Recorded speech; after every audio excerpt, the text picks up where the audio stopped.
Well, I mean, that's actually a good segue right there. Man shit. Because you had posted a clip. I forget the gentleman's name. We'll find out. Yeah, we'll have it posted for you. You know what I'm saying? But I believe he was trying to explain to another young lady on his show how a woman can't raise a man. Men right now, How old are they? and they only No. 12 and 11. You right have now. boys. But they stand up Just right stand up now. boys, I not got young men. niggas that No will. woman can raise But a they son will. into a man. The only way a son can become a man is through a father. The other way is discovering it on his own. You haven't lived the male experience. I've lived You a- lived I've a lived a female very well experience. male The female experience is more privileged than the man's position. This chick is on a stripper pole. Can a nigga get on a stripper pole and make bread like that? Yes, Heck he no. can. Yes, No, he you're can. speaking about the exception. I knew y'all was gonna No, say can- that. That exception of men that actually go on a stripper pole and dance, they don't even make a fraction of the money that strippers make. So what I'm saying is facts. You don't have to work. You can sell pussy and still make it. You live life on freaking easy mode. You don't get it. You can't raise no son. It ain't happening. You don't understand the male experience. So the only thing you can hope for is maybe some nigga that you can bag as a stepfather to raise that nigga for you. And if not, you better hope that God is with your son to raise that nigga into a man. If not, he ain't being no man. He gonna be like all of these other whips that y'all chicks complain about. Sassy boys. Oh, these is feminine. Oh, they're leading me on. They're selling me a dream. They're not being masculine and telling me the truth. He's gonna be like one of those niggas. The niggas that y'all chicks complain about. What are you talking about? You raising a boy into a boy. He will never be a man. I have to agree. You know what I mean? Me personally, at least at this point in time in my life, I don't agree with that. I just would go and think like good people usually raise good people. Right? And if you happen to be a man or a woman raised by a good person, there's a good chance you're going to turn out to be a good man or woman. And then I even think about, the society we live in, half of all marriages end in divorce. How many of your friends were raised by, your homies were raised by single moms? Are any of these men stand-up dudes? Yeah. You know what I mean? So then, it's kind of like, there's your proof right there. Like a woman, different time back yeah. then too, Now, will there be certain things that Different- she different- can't relate different- to, or a man can't relate to raising a single daughter? Absolutely, but I have to. Elements in the world right now that our parents didn't have to really deal with that. Some of these parents have to deal with now. It's kind of crazy. I mean, Yeah, I hear that, but nah.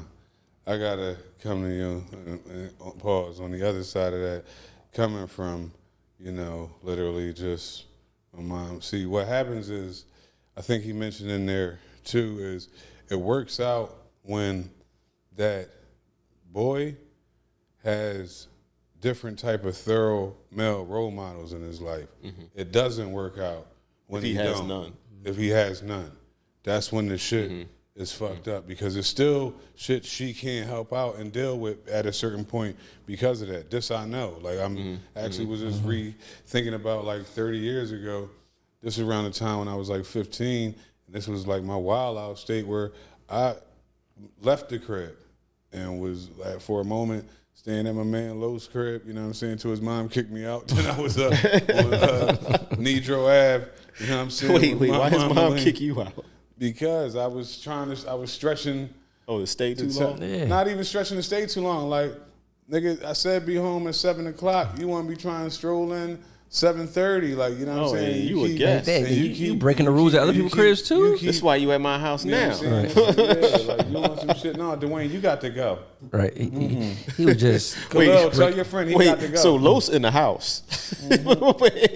You don't even live there, and you coming home how the later fuck than is he that? do. Habitual line stepper. Like, what did you do? I cross over. I don't give a fuck who rules they is. I don't respect them. My mom's, No, that was- your mom's, anybody mom's. At that time, it wasn't my mom I was beefing with. It was, nut ass boy, Bob and shit. You know what I mean? So I wasn't fucking with him at all. So I was like, fuck that. And of course, not understanding that dynamic at that time of like, she still gotta play both sides with the shit. You get what I'm saying? Like, it's shit I was wrong on, so I get it, but I ain't trying to hear it at that time. It's just like, oh, you just taking his side. You taking Bobby's side. So fuck him. Love you, Mom, but yeah, fuck it, I'm out type shit. Yeah, I was out of the crib for like a year, dog. You know what I'm saying? Like, that shit was crazy. You know what I mean? Like, yeah, I 15, was. What? he was being rebellious. Yeah, You know what I mean? that's funny. Yeah, I think all I got some quality. young men or boys have a certain time frame where they just yams. It's just young people in general. And I mean, I guess Man, them yams I'm about them his yams my is mom what did it for me. from like 18 to, You know what I'm 20, saying? 21. I'm gonna keep it a you bean. just was feeling yourself. Absolutely. I'm not here to ashamed to say it. Fuck no. You couldn't tell me. Listen, like, you motherfuckers, you hadn't left yet, nigga. We talking about 10th grade. You was there. What do you think of me in 10th grade at that point in time when you seeing me? This nigga is gone, correct? I would think so. Not Yeah. really. I just thought. I mean, He put you the mean- high voice. That's when you. That's when you know it's wrong. I mean, no, I like ain't trying to offend you, man, but you was fucked up. no. I'm not going to say no. I'm not going to say that because, like, at the time, you know, being that age, you're not the only one wilding out, so it's not Nah, that's true, that too. crazy. You know what I mean? It's just he just be bugging sometimes. You know what I mean? But I don't know. But I think all kids, Couldn't tell not me all of them, shit. but I think kids will at least get Couldn't tell me a shit. taste of it. Some kids will be more rebellious than others, and the rebellion might Yeah. go on for a longer period of time.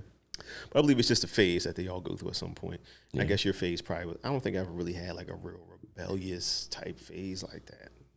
And like I said, and also it was the fact of, I mean, I can do some psychoanalysis on my shit. I got to. It was the fact of homie, the step pop, not playing his part. I needed to on some, you know. So you didn't have a good role model. I mean, no, not with him. But I did because of my homies' pops. Like, your pop, for example, of course, coming from Lowe's family, you know what I'm saying? His mom and then, of course, his pop, absolutely. Like, white boy, Lil Pop, E Pop. Then I had, like, my cousin, so, and then my uncle, of course. So it was like other men, I seen how they operated, moved, and how they fuck with me. And I took that shit. You get what I'm saying? And those things from him. And other than that, it was like me figuring it the fuck out because, yeah, he wasn't somebody I could just sit down and have a rap with or do none of that type of shit with. He was a dickhead.